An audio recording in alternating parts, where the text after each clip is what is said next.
Hello everybody, I hope you're all well. I've been asked to do a little bit of training for you on childhood trauma and the brain.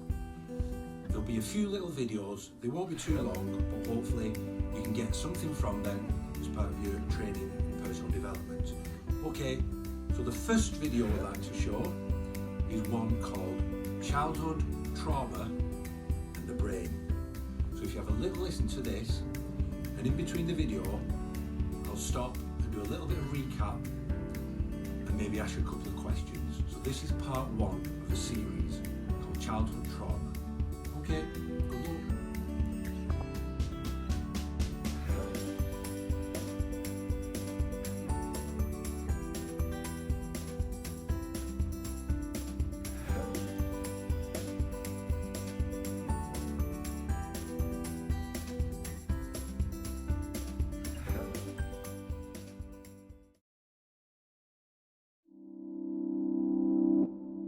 Brain development is much more than a story about biology.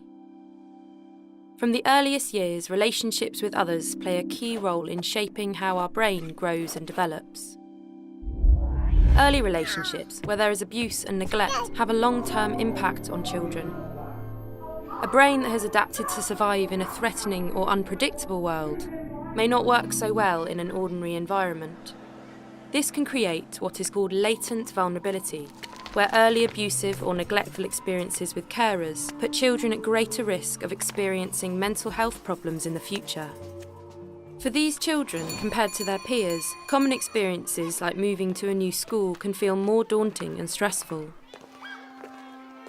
New faces can appear threatening, while positive social cues can be missed. It can be harder to negotiate new social situations and learn to trust new people. Even fun experiences like joining a new sports team can be challenging. Too much focus on potential threat cues can mean missing out on positive social cues such as a playful nudge. Or it causes an overreaction, which leads to an increased risk of conflict and sometimes violence. These reactions can increase the likelihood of generating new stressful events. It's harder to deal with everyday challenges when you feel unconfident and anxious inside, and harder to build and maintain relationships. Over time, this can mean a child loses friends and the support of adults, and so misses out on opportunities to grow and develop. This social thinning can increase the risk of mental health problems in the future. Neuroscience research is beginning to shed new light on how vulnerability unfolds over a child's life. All children need care and stimulation from adults who value them and who show them attention and love. These experiences shape a child's brain development. When children face traumatic experiences like abuse and neglect, their brain adapts to help them cope. We know of changes in 3 different brain systems: the reward, memory, and threat systems. Experiences of domestic violence or physical abuse can lead to hypervigilance, where the brain reacts more to threat. This might help a child stay safe in an early adverse environment, but it can cause problems in more ordinary environments. Hypervigilance can best be understood as a pattern of adaptation, rather than a sign of damage. As trauma-informed practitioners, the first part of our job is to understand that some of these behaviours are survival skills. Now we tend to group things together and say, these are challenging behaviours, which is fine and it's efficient because it groups things together. However, each one of those behaviours that we can see, whether it's aggression, or hoarding things, or stealing things, or inability to engage or trust, these skills of what's got that young person or that child in a position where they're alive. So they've needed them skills. The difficulty is to help them to drop some of those skills and learn new ones. It's quite difficult, but that's where we're going with our role. We're basically trying to diminish some of those maladaptive skills. We don't need these anymore, and learn new ones. New ones like cooperation, trust, empathy, turn taking, sharing, things that they're not readily in the psyche of that young person due to their past experiences. Our job is then to encourage them into our world and say, look, these are some of the new things that may help you. How about having a go at this? How would this work out if we tried this? So that's the difficulty. It's not just saying, don't do that, don't do that. It's, hey, we understand why you may do that, but hey, let's try something else. So that's the start of your trauma-informed practice, really. It's acknowledging that these things that you don't have to take these behaviours too personally. They are adaptive behaviours that they've needed, survival skills, to get where they are today. But our job is to say, hey, here's a load of new skills we could try to help things move along a bit better. And that's the key. That's where your engagement comes in. That's where your trust building comes in, and your rapport you have with the young people. And that's where sort of the magic will happen. It's just these small skill building exercises that we can do with them. That's a pretty much of a start for our trauma informed practice. Okay. Abuse and neglect can also mean a world where a child's basic needs for care and attention are not met. This can shape the brain's reward system, the part of the brain that helps us learn about positive aspects of our environment and motivates our behaviour. Over time, the brain's reward system can learn to respond differently to things like positive social cues. Neuroscience studies have also pointed to changes in the autobiographical memory system, our memory of everyday past experiences.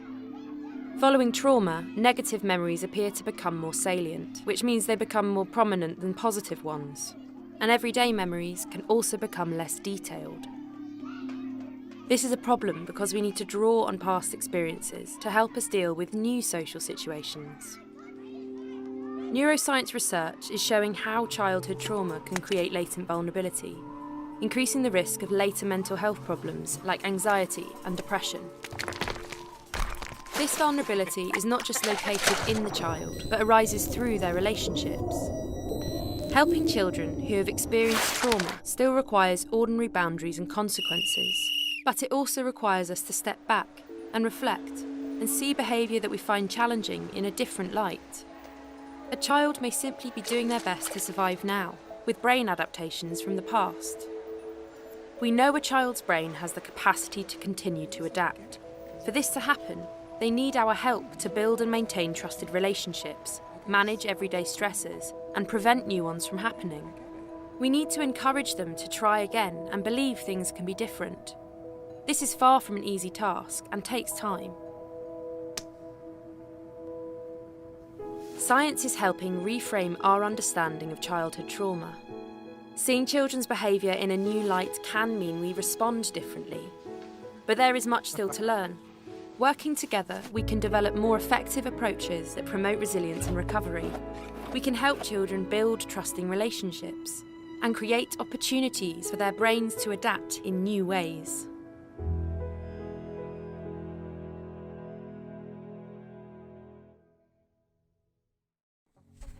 Right, I hope you got something out of that video. Basically, all that is saying that a lot of the challenging behaviours that we do see are merely survival skills or adaptive behaviours that these kids have had to get them through very difficult situations.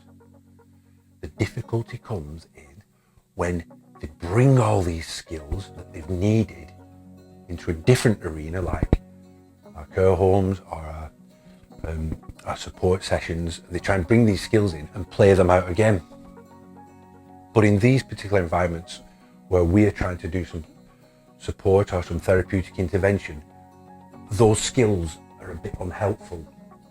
So we need to help them understand that they don't need these skills as much anymore and try and learn some new skills that we can teach them. So we look at some of these adaptive behaviours or these survival skills as very important for the young person, for the child, but now we don't need so much of those anymore. We need new skills that we can teach them. And I know some kids are quite reluctant, but I mean, we all need to learn new skills at some point. We don't know it all, For instance, one day you may want to learn how to drive. Now, if one of the children that we work with is quite high up on controlling or mistrusting adults, is quite hyper-vigilant to things, you'd think that taking driving lessons could be quite challenging if they relied on some of those skills that they needed. So now if we want to say, well, if you're going for driving lessons, what you need to do is you need to focus the attention, you need to trust the adult or the driving instructor, you need to learn patience, you need to learn cooperation, so we're teaching them new skills all the time. So survival skills are good at the point, at the time they needed them.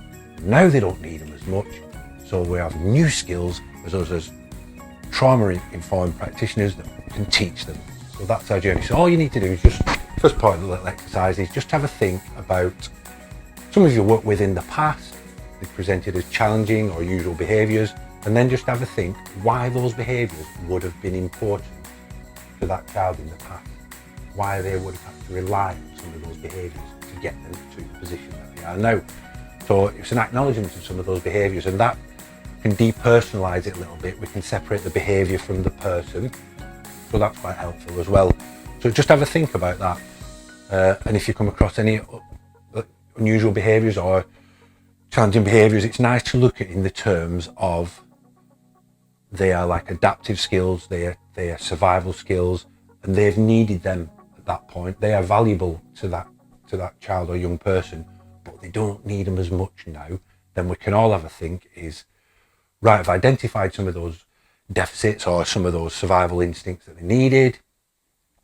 What else can we teach them to survive in a newer type of world, like a school or a children's home or a foster family? They need new skills. So our job is to help them, is to teach them these new skills. Okay, so I hope that's all right and is a bit clear, and you enjoyed that little clip. So basically, this is an introduction to the Dan Hughes PACE approach to working with looked after children. So I guess that bit about understanding some of these behaviours in terms of survival mechanisms or adaptive behaviours is the curiosity. We've got to remain curious about, hey, I wonder why they're doing that.